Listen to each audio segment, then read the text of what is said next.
E todos digam amém. Amém. Bom dia, igreja.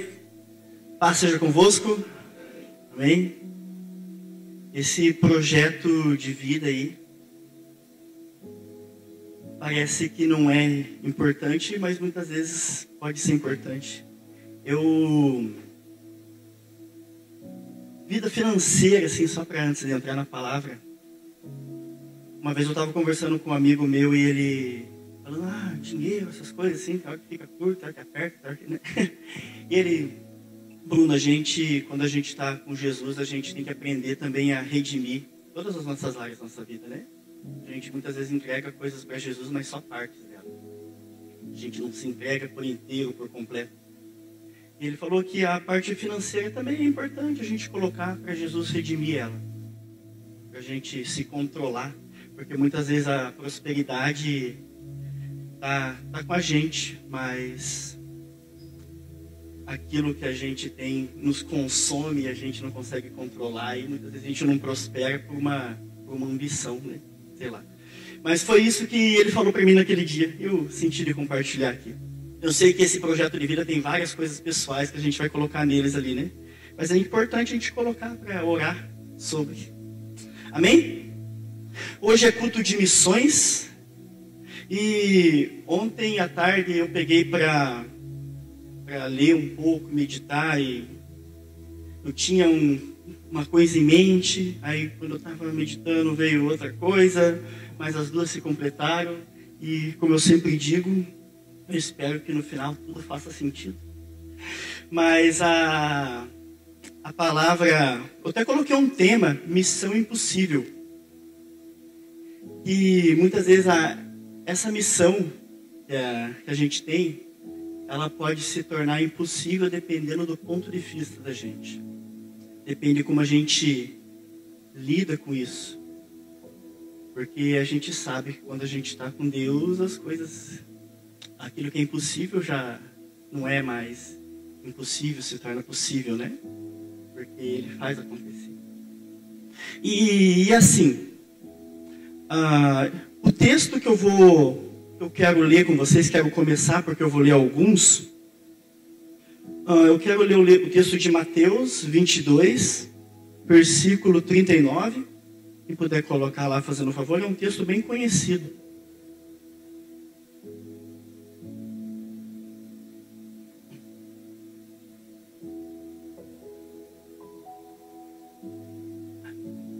Mateus 22, 39.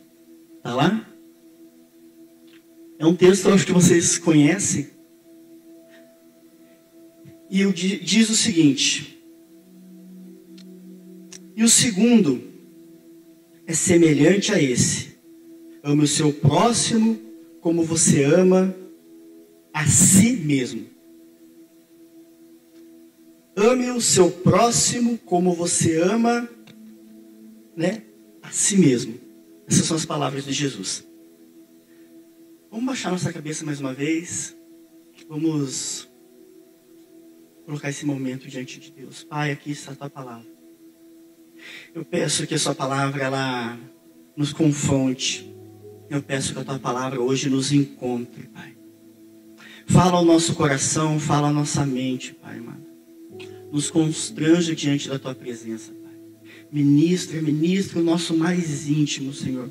Revela a nós onde a gente tem que consertar as coisas contigo, Pai. Em nome de Jesus. Amém.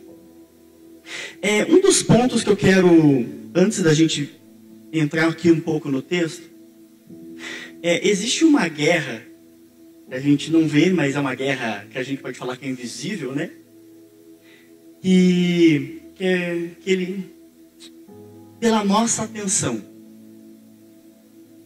E em todos os pontos, onde a gente está, o mundo, o consumo quer a nossa atenção. Seja numa vitrine, seja numa loja de roupa, sei lá. Tudo é construído para conseguir a sua atenção, assim como eu quero a atenção de vocês aqui. para comunicar algo, para dizer que aquilo ali é o padrão, que aquilo ali é legal, que aquilo ali é a tendência, que aquilo ali que você deve seguir aquilo. Isso tanto em lojas quanto em internet, quando vocês estão rodando um feed de Facebook, Instagram, sei lá, todo o mecanismo que funciona ali é em prol da sua atenção. E quanto mais você consome um tipo X de assunto, de conteúdo, mais daquilo ali vai gerando para você. E você entra numa bolha e daqui a pouco você só está sabendo daquilo que você quer saber.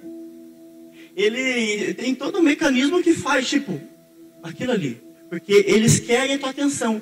E eles não vão ceder para você informações que você não queira, porque senão eles não vão ter a tua atenção.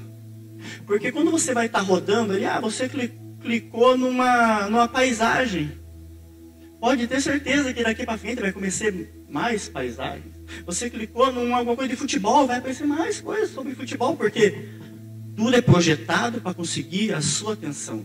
Para que você fique mais tempo focado naquilo ali. Passar o dia inteiro focado naquilo ali, talvez.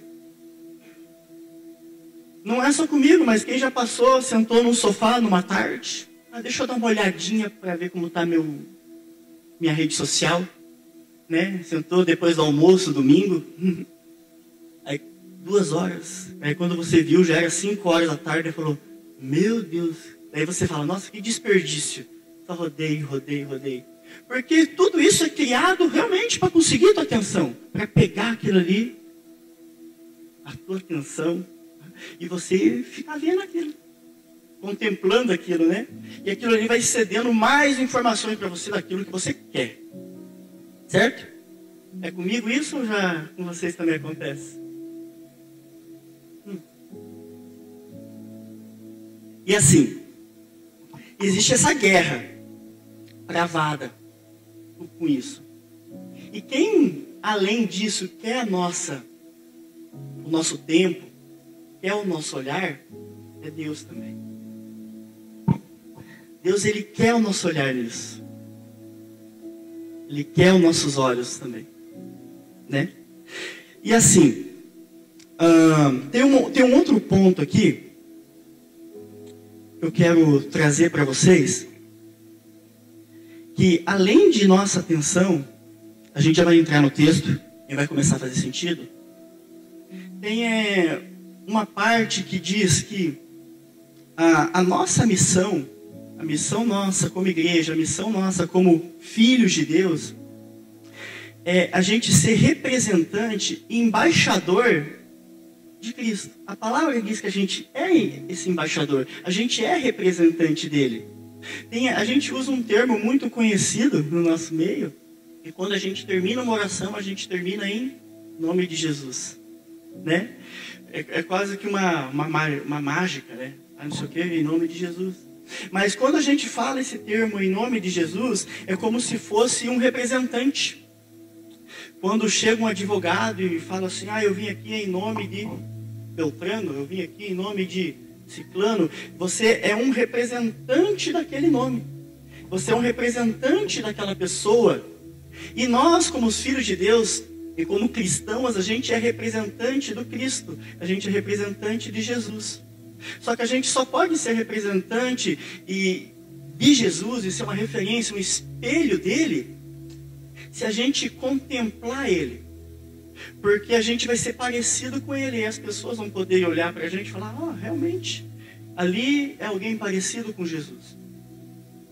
Porque o alvo da nossa contemplação, o alvo daquilo que a gente olha, daquilo que a gente admira, a gente se torna parecido com aquilo. O ambiente nos molda muitas vezes, conforme a gente vai parecer, a gente se torna parecido com aquilo que nos cercam. Porque a nossa admiração está focada em alguma coisa específica, assim, né? Eu olho para aquilo, eu gosto daquilo, eu consumo aquilo, daqui a pouco eu estou parecido daquele jeito. É assim ou não? E a gente, como representante, embaixador de Cristo, de Jesus, do Filho de Deus, a gente deve voltar os nossos olhos para Ele, Cristo, para que a gente comece a contemplar Ele, quem Ele é, para que a gente se torne parecido com Ele, que a gente se torne semelhante a Ele. Amém?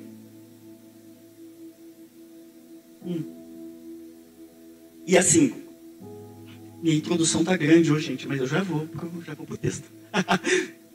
Eu trabalho, gente, tudo vai fazer sentido no final. Eu trabalho num ramo onde faz óculos, onde faz lentes e óculos. E muitas pessoas, nós aqui usamos óculos, e a gente muitas vezes não enxerga as coisas direito, né? E a gente precisa ir no médico, porque a gente está com a visão ruim, a visão turva, né? E aí o médico faz o nosso grauzinho, a gente procura um lugar, a gente tem um menino aqui na igreja, onde faz lá. A gente procura essa pessoa, e ele coloca lá a lentezinha, e agora a gente consegue ter uma boa acuidade visual, e a gente consegue enxergar as coisas. O porquê que eu estou colocando tudo isso pontuado aqui, gente? Para que hoje, nessa manhã, Jesus ele nos encontre, e se tem alguma coisa que está nos travando, que a gente não consegue contemplar Ele, que venha esse Cristo, médico, e coloque nem que seja uma lente corretiva em nossos olhos, se a gente está vendo Ele de uma forma desfocada, distorcida, colocando as nossas opiniões, mas não aquilo que a Escritura diz o que Ele é, se os nossos interesses são bem maiores do que aquilo que Ele quer, a gente consiga colocar essas lentes, que a gente consiga colocar esses óculos e consiga contemplar Ele e ver Ele quem Ele realmente é. Porque o Senhor é. Para que a gente consiga ser parecido com Ele, não parecido com uma imagem de mim que acha que aquilo que Ele é. Mas o que Ele realmente é, seja uma verdade em nós, dentro do nosso ser. Amém? Glória a Deus. Gente, tem uma coisa que eu quero que vocês façam aqui. Eu amo fazer isso, porque eu passei muito por isso. Você vai olhar para o irmão do seu lado. E você vai perguntar para ele bem assim: você quer ser parecido com Jesus? Pode olhar para o irmão assim: meu irmão, você é lindo, você é maravilhoso. Você quer ser parecido com Jesus? Amém. Temos uma resposta para isso, gente. Para a gente ser parecido com Jesus, a gente precisa contemplar Jesus. A gente precisa olhar para Jesus. Amém?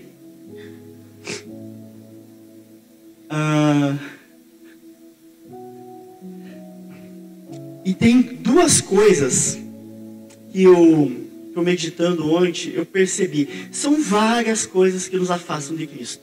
Muitas. Mas eu queria falar sobre, não muitas, mas talvez uma ou duas ou três, depende do tempo, de coisas que nos impedem de ser parecido com Jesus. A falsa humildade. Ou a gente pode traduzir por orgulho. A gente muitas vezes não percebe. Tem uma história que eu escutei um pregador contando. Disse que a mãe dele ia para os Estados Unidos e avisou assim: se eu vou para os Estados Unidos vai ser a primeira vez. E ela anunciou falando que ia viajar. Só que ela tem muitos amigos, e aconteceu que os amigos dela: opa, você vai viajar, pastora Sandra, para os Estados Unidos? Então faz o seguinte, lá tal coisa mais barato, compra para mim. E as pessoas começaram a procurar ela para trazer coisas dos Estados Unidos. Né? Eu vou para o Paraguai, né? Você vai para o Paraguai? Aproveita para mim, traz um pendrive para mim, porque aqui é 20, lá é 5, né? Sabe essas coisas que acontecem quando a pessoa vai viajar? Aí a pessoa foi viajar e foi com uma baita de uma listinha de coisas que tinha que trazer dos Estados Unidos. E quando ela chegou lá, com a família dela, para passear lá e conhecer os Estados Unidos, ela falou: gente, vamos passar em tal lugar porque eu preciso pegar alguma coisa para o fulano, né? Agora vamos passar em outro lugar, eu preciso pegar uma coisa para o Beltrano, para o Ciclano, e foi assim, ela foi fazendo isso e chegou à noite. Eles estavam no hotel e falaram: nossa, você passou o dia inteiro pegando coisas para os outros, não pegou nada para si. Aí ele falou assim: Cara, se tem um exemplo de humildade é esse. Por quê? Porque assim, ele disse uma frase, eu até anotei aqui para não perder o fio, né? Assim, humildade não é você pensar menos de si, mas é você pensar menos em si. Porque quando você pensa menos de si, você coloca você na frase. Eu preciso ser assim. Eu preciso ser assim. Eu preciso, né? Você coloca o eu para ser mais humilde. Ah, eu preciso ser mais generoso. Eu preciso ser de tal forma. E quando você usa o outro método, que é o método de Jesus, que a gente vai ver daqui para frente, a humildade é pensar menos em si. Porque quando você pensa menos em si, você pensa no outro. Você não coloca o eu na frase. Você vive pelo outro. E foi o que essa mulher ela experimentou aqui. E ela viveu aquilo e falou... E as pessoas que estavam ao seu redor entenderam que ela não pensou em si, ela pensou no outro. E isso é um ponto de humildade. Ela conseguiu isso. Amém?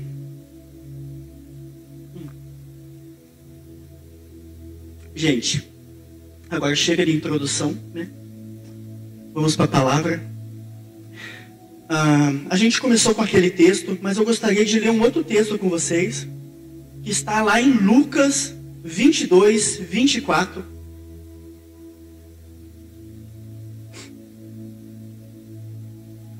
Abram comigo lá, Lucas 22, 24.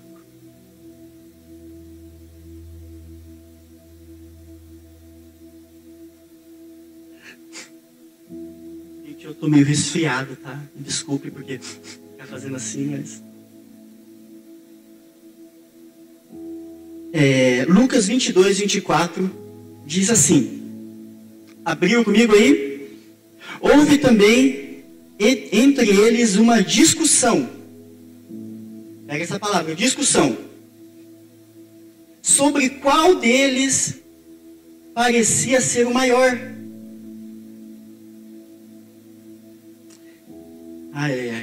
Mas Jesus disse: os reis dos povos dominam sobre eles, e os que exercem autoridade são chamados de benfeitores. Mas vocês não são assim. Pelo contrário, o maior entre vocês seja o menor, e aquele que dirige seja o que serve. Daí mais para frente Jesus disse: pois por meio de vocês eu sou quem serve. Tá? Gente, agora para João 13. João 13, capítulo 1. Por que eu peguei esses dois textos? São dois escritores, um escritor é Lucas e o outro escritor é João. E os dois estão narrando a mesma história. Esse contexto que está aqui é o contexto onde Jesus ele está sentado à mesa, na última ceia, onde tem um cara que vai trair eles ali, e Lucas ele narra a história de um jeito, e João ele narra a história de outro jeito. Lucas ele enfatiza um ponto, e João ele enfatiza outro ponto. E o que a gente vê aqui, que é o seguinte, eles estão discutindo, eles viveram com Jesus todo esse tempo. Eu li um versículo no começo, né? Para a gente amar como a gente se ama. Né? Eles viveram com Jesus todo esse período. E no momento ali onde Jesus ele prepara um banquete, onde eles estavam sentados comendo, eles iam desfrutar de uma refeição juntos, o assunto era o seguinte: quem de nós aqui é o líder aqui? Quem de nós aqui é o maior? Será que sou eu? Acho que sou eu. Entre nós aqui eu sou o maior. Essa é a discussão que está acontecendo na mesma cena no livro de Lucas. Aí na mesma cena narrada por João, não conta essa parte onde está dizendo quem é o maior. Mas tem uma parte que a gente vai ler agora que diz assim: antes da festa da Páscoa, sabendo que Jesus que era chegada a sua última hora de passar desse mundo para o Pai, tendo amado os seus que estavam no mundo, amou até o fim. Aí versículo 4, levantou-se da ceia. Eu fico pensando, Jesus ele levantou-se da ceia. Agora a gente pode pegar e contextualizar os dois textos, porque são duas narrações. Onde eles estavam sentados à mesa, estavam com um Cristo ali, e estavam perguntando entre si quem era o maior. Jesus se levanta,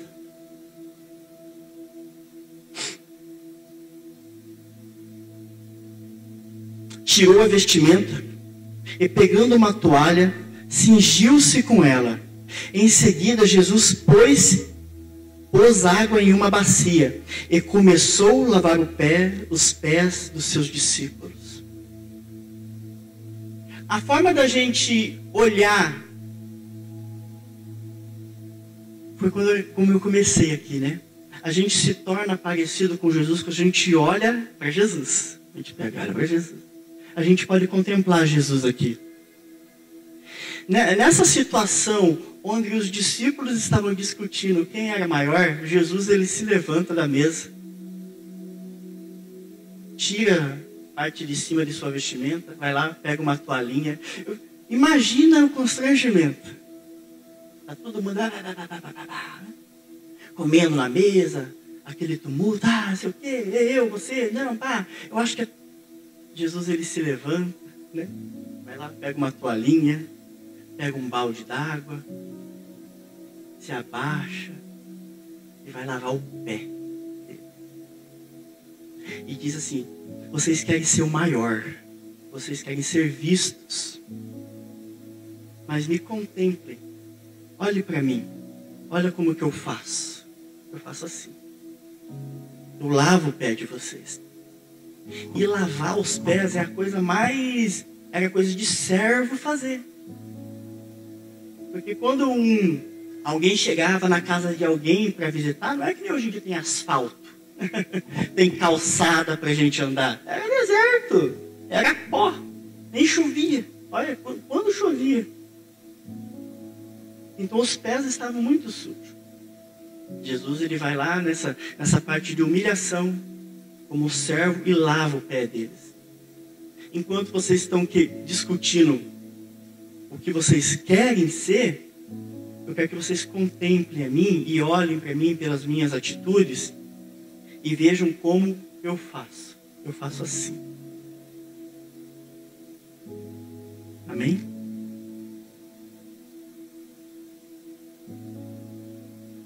Tem um outro texto também que eu gostaria que vocês abrissem a Bíblia. É Mateus 14. Está um pouco meio solto, sim, as conexões. Mas, gente, no final vai fazer sentido, amém?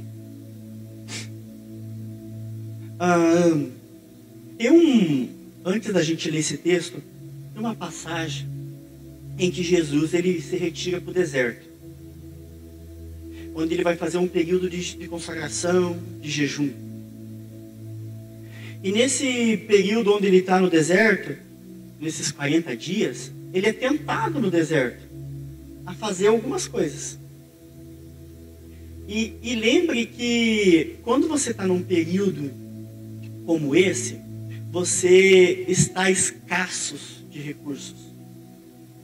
E qualquer demanda que muitas vezes te ofereçam, você fica tentado a ceder. Porque você, no caso de Jesus, ele já está há muitos dias sem uma refeição, sem nada. E ele, vocês sabem a história, que ele chegam lá um cidadão para conversar com ele, oferece para ele. E oferece para ele situações tipo, você não está com fome? Você não é o Deus, né? Pegue essa pedra aqui, transforma em pão. Agora vamos para o texto. Mateus 14, versículo 13. Diz assim: Jesus ouviu isso, retirou-se dali num barco para um lugar deserto, à parte. A saberem disso, as multidões vieram das cidades seguindo por terra. Jesus, ele quer se retirar. Ele sobe num barco e vai para uma outra margem. A galera, pô, Jesus está indo para lá. A galera nem vai de barco, vai pela terra, dá o balão para chegar até Jesus. E quando Jesus chega no porto, para o barco, quem está lá? Está toda a galera esperando ele para... Meu Deus, né? Vocês aqui, quem diria? Está lá o povo esperando ele para ouvir mais dele, né? E viu que era grande a multidão. Compadeceu-se e curou os enfermos. Ao cair da tarde, aproximou-se de Jesus e disseram, os discípulos, né?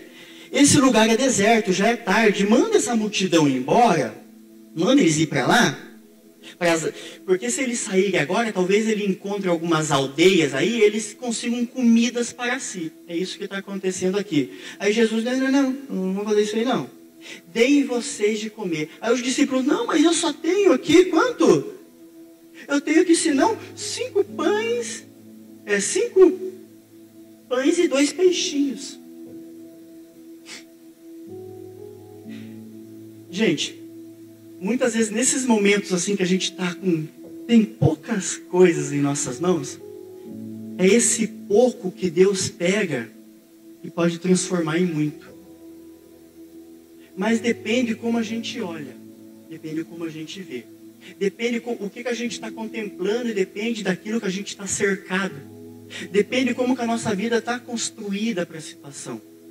Porque um exemplo disso, só para não fugir muito, teve aqueles jovens que foram espiar uma terra, lembra ou não? Foram lá, Moisés falou, vem aqui, turminha, pega aqui uma dúzia, vai lá espiar a terra lá para mim. E eles voltam com resposta daquela terra. 2 deles voltam com uma resposta X e os outros 10 lá voltam com outras respostas. Mas o porquê que eles voltaram com uma resposta negativa? Porque essa galera já estava no deserto já há uns 40 anos, com um povo que só reclamava, só murmurava. Eles estavam cercados dessa galera, que o que eles contemplavam era isso. O que eles viviam era isso. E quando eles chegam lá e eles veem algo grandioso, eles veem algo bom, eles não tinham uma resposta tipo, nossa, mas porque o seu ser, todo o seu entendimento já estava moldado pelas circunstâncias. E por que aqueles outros 2 não? Os outros 2, um porque estava colado em Moisés, meio discípulo de Moisés. Os 2 estavam mais chegadinhos. Mas aqueles que não estavam muito assim, estavam contemplando outras coisas em suas vidas, eles não conseguiram trazer uma resposta tão satisfatória. E aqui me faz lembrar um pouco disso. Porque uma das primeiras coisas que a gente só tem isso. Muitas vezes aquilo que Deus entrega para a gente pode ser desse tamanho aqui. Mas não é Ele que faz as coisas. A gente tem fé que quando aquilo que Deus ele entrega para a gente, Ele pode transformar aquilo que a gente tem, que muitas vezes para nós não é nada, mas para Ele pode se tornar algo grande. Ele transforma as coisas. A gente pode olhar para a nossa vida e ser mais grato por ela, quando a gente olha para trás do que a gente era e o que a gente é hoje. Porque aquilo que a gente era lá atrás, não foi por mérito nosso que a gente é aquilo que a gente hoje. Foi graça e misericórdia dele que nos transformou e nos trouxe hoje aqui. E a gente tem essa vida que a gente tem, foi por graças a ele. Mas podia ser melhor, a gente pode imaginar. Muitas vezes isso aí pode ser um coração ingrato. Porque se a gente olha para as Escrituras, aquilo que ele fez por nós é muito grandioso. E agora a gente tem o poder, que ele fala, a gente tem poder de ser chamados filhos de Deus. A gente é cordeiro com ele. E a vida e aquele tempo que a gente vive aqui, é desse tamanho comparado com aquilo que é eterno. Muitas vezes a perspectiva daquilo que a gente tem olhado, muitas vezes interfere no modo em que a gente está vivendo. Que lente que a gente muitas vezes está corrigindo nos nossos olhos? São as lentes que são baseadas nas escrituras? Ou são as lentes baseadas num feed de Instagram? Porque aquilo que a gente tem consumido muitas vezes tem nos moldado. E a gente quer ser aquilo que a gente vê ali. A gente quer ser aquilo que a gente vê na vitrine da Renner. Sei lá, eu só estou supondo aqui, cada um. Né? A gente olha para algo e a gente quer ser aquilo. Mas a gente olha para Cristo e fala, eu quero ser Cristo. Eu quero ser, não, parecido com Ele. Eu quero ser parecido com, sei lá. A gente pode trocar essa perspectiva. Pedir para Jesus. Eu vou no oftalmologista hoje. O médico, o oftalmologista hoje é Jesus. Depois eu vou, Senhor, faz um óculos novo para mim aí, que eu acho que eu estou meio bagunçado. A minha visão já está borrada, preciso, não estou enxergando bem para longe, para perto, eu tenho que esticar o braço, não sei. A gente tá, não é assim? E Jesus, Ele ajude a gente nessa parte aí.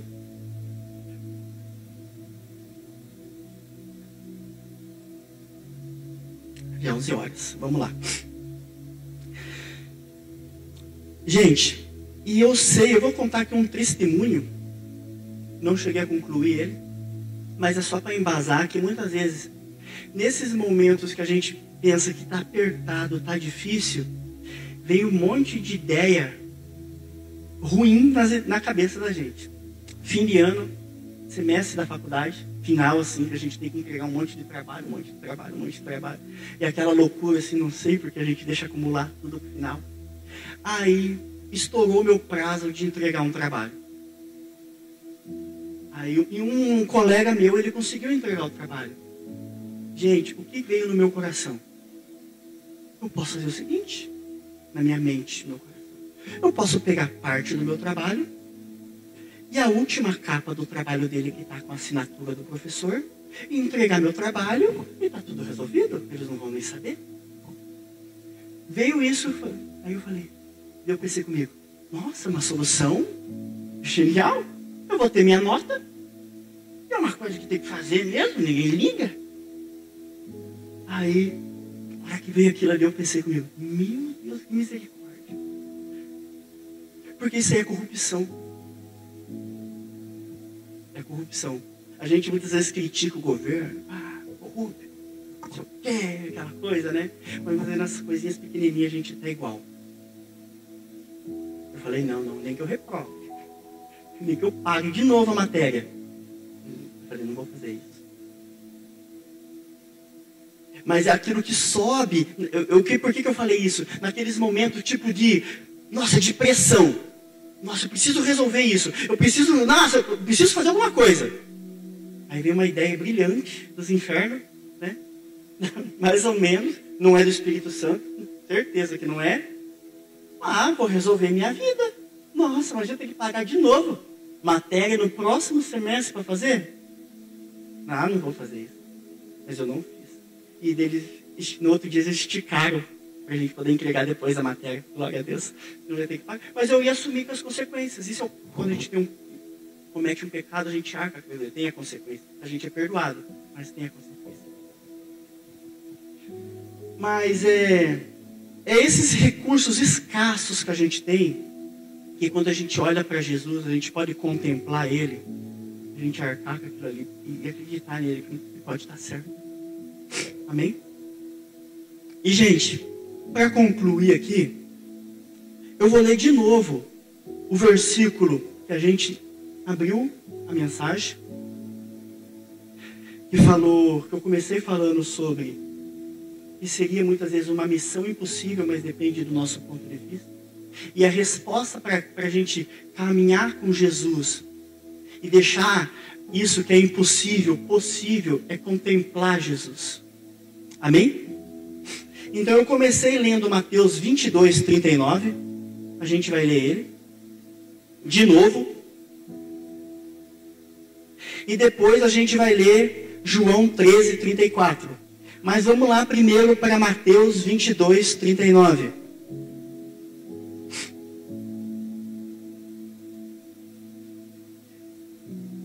Porque aqui perguntam a Jesus: mestre, mestre, qual é o maior mandamento? Aí ele fala: ame a Deus, Senhor Deus, todo o coração. E o segundo é semelhante a esse: ame o seu próximo como a si mesmo. Certo? Agora vamos lá para João 13, versículo 34. João 13,